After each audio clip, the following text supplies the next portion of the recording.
Dito pakinggan mo ako na mabuti o kaya ituring natin aksidente ang nangyari at pag-usapan natin ang mga nakaraan mo na nung nag-aaral pa ako dyan sa bulang kung alam mo to sa aking makinig, hayaan mong dalhin kita sa aking daigdig at ang mga mata dahan-dahan na ipikit at diduduyan ka ng himig tungo sa mga panaginip.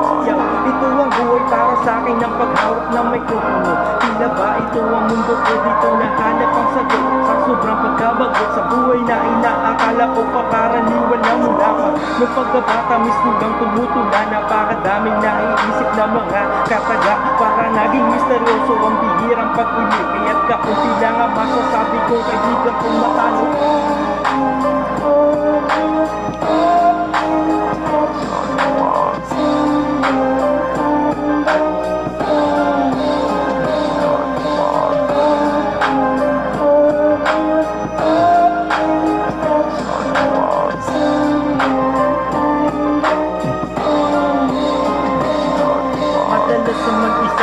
Kasama ang batada, mas pabor sa akin sa bahay kesa sa pag-alagala. Mas pinilian ng isasaling magsalina, nais maiba sa nakararami at hindi magkunyari.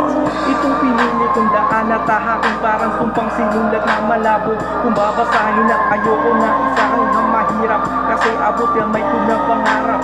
Higpit ng yakap, tinuruan ng sarili na wag maging mahina sa mga bagay na sinasabi ng iba mga panira. Humigpit pagkakahawak, mas umiting pagnanasa taas noong humaharap ngayon sa akin makinig ka. Baliwala liyang proangas ang dapat, hindi na ako tulad ng dati na kaya mong balik ka rin. Sisiguruhin kong bangungot mga panaginip sa gabi sa oras na matanggap kung wala ka ng pag-asa kung lumaki.